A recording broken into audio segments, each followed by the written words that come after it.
Hello, wonderful women. I am so happy to be back for the Q&A this week. Today is going to be a really juicy one because we're going to discuss a few things. Actually, let me give you an idea of what we're going to unpack today. So one is going to be a few very clever questions about foods that are helpful in recovery and also supplements. Another one is going to be Hashimoto thyroid health. We're also going to discuss a lifestyle diary, some blood test results, and also body hatred, and also obviously health anxiety, which is always part of our conversations here. Once again, thank you for your patience in getting the answer to all the questions. I trust that all of you are traveling okay, meaning that they know exactly how to book the call with the support coach. They know exactly what's to come for the month of August when it comes to the Q&A, the support coach, and the mindset calls. And if you would like to chat with me one-on-one, you can always send me a message or you can book in a call with me. Now, having said that, let's jump into questions right away. So we have a very interesting one from Eliza. Should I still eat lentils and chickpeas if they make me bloated and gassy? I love these questions because I am the kind of person. I love chickpeas and lentils, and sometimes I tolerate them very well. Sometimes I really don't, and I am so glad that I'm not vegan any longer because I couldn't really.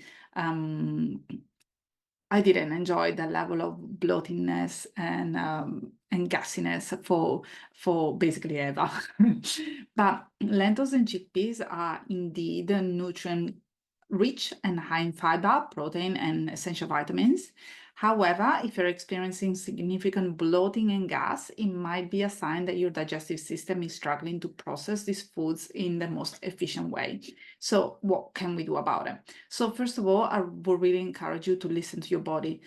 While lentils and chickpeas are healthy, if they consistently cause you discomfort, it may be wise to limit them, or maybe you can prepare them differently. So for example, you can soak them overnight, you can rinse them thoroughly, or you can choose a smaller, easier to digest pulse, like split lentils that can help reduce digestive issues. And gradually introducing these foods into your diet may allow your gut to really adapt to them. Something else that you can do is also try different sources. So if you find that these legumes, they consistently disagree with you, it might be worth trying other protein and fiber sources that are easier on the stomach, such as quinoa that contains a small amount of protein as well, sweet potatoes, or softer beans like black beans and mung beans. I normally love to rinse them thoroughly and to sprout them whenever I can. And sometimes I just leave them under water for a couple of days and just repeat for 48 hours before I cook them. I've personally noticed that red lentils do not disagree with me, but if I buy the black lentils, oh my goodness, it's like the end of me. Sometimes it's also important to understand that frequent bloating can indicate an imbalance in gut bacteria or maybe some enzyme deficiencies. So there could be also another reasons why you're feeling gassy, and it's not just the food itself. But if you notice that it's only, for example, with the chickpeas and lentils, then the chances are that it's more connected to the actual food. So if the discomfort is manageable and you enjoy these foods, I will say continue to include them in moderation while taking steps to make them more digestible. However, do not feel obligated to consume them because there are plenty of other nutrient-rich foods that you can definitely include into your diet. And we are going to discuss some of them in your third or fourth question. Question number 2, what are your thoughts on stevia? Is too much bad for gut health? And I wish that you would have actually told me what you mean by too much. But let's answer the questions in a more generic way. So we all know that stevia is a popular sweetener that many use as a sugar substitute because it's calorie-free and doesn't raise the blood sugar level. So here are some points that I would like you to consider. Using stevia in moderation is generally considered safe for most people, but there is some research that suggests that excessive consumption of stevia and other non-nutritive sweeteners, so they don't bring any nutrition really, may may impact the gut microbiota balance. I really need a coffee before I keep on going with this call, because clearly my tongue is not following my brain. Thank you for sticking with me. But having said that, these effects are typically observed at high doses, far beyond what most people will consume daily. I don't know the specific data, but it is safe to say that the amount of stevia that you're currently using should be fine, but please feel free to let us know in the comment below how much you're actually consuming every day.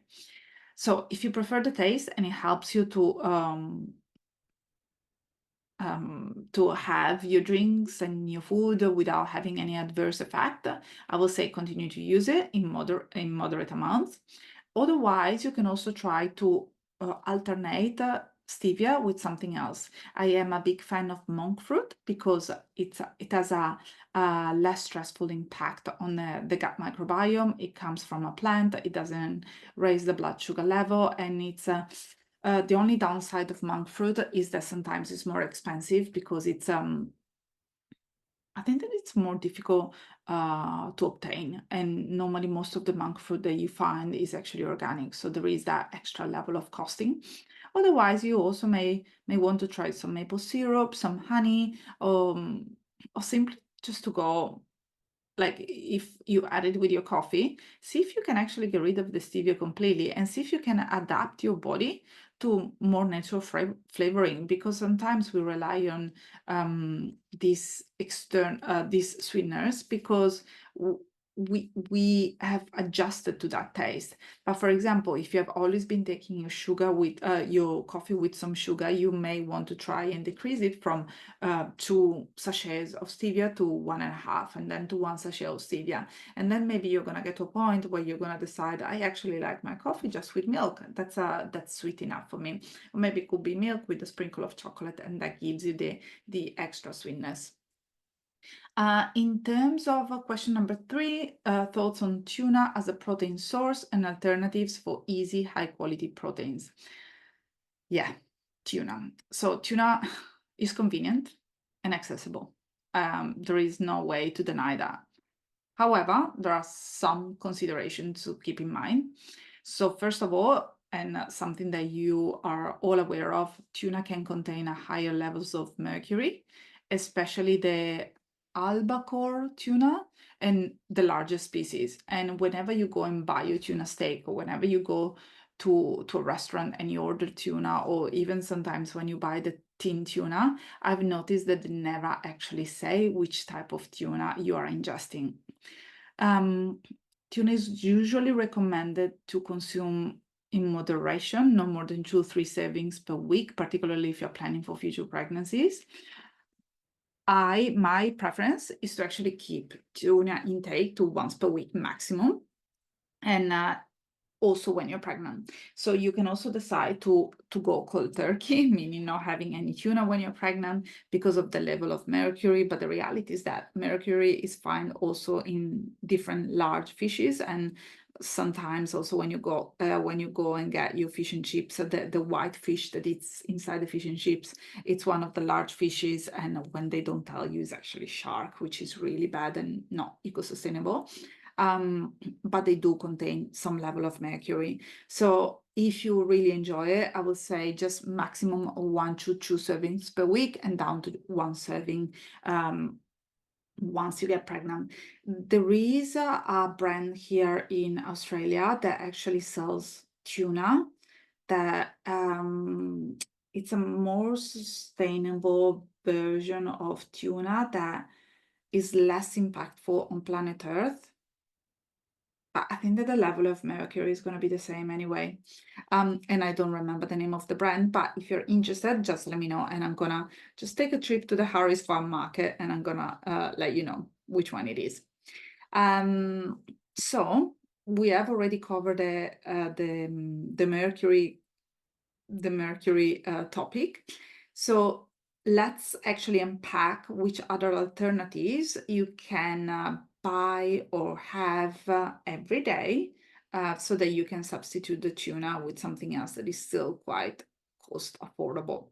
So one is definitely Greek yogurt. So it's high in protein, it's high in calcium, and it's high in probiotics, and it's ideal for breakfast or snacks.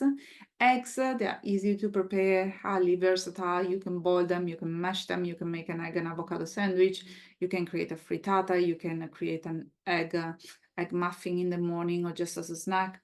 Chicken breast or chicken thighs, you can cook them in bulk on a Sunday just for salads and wraps.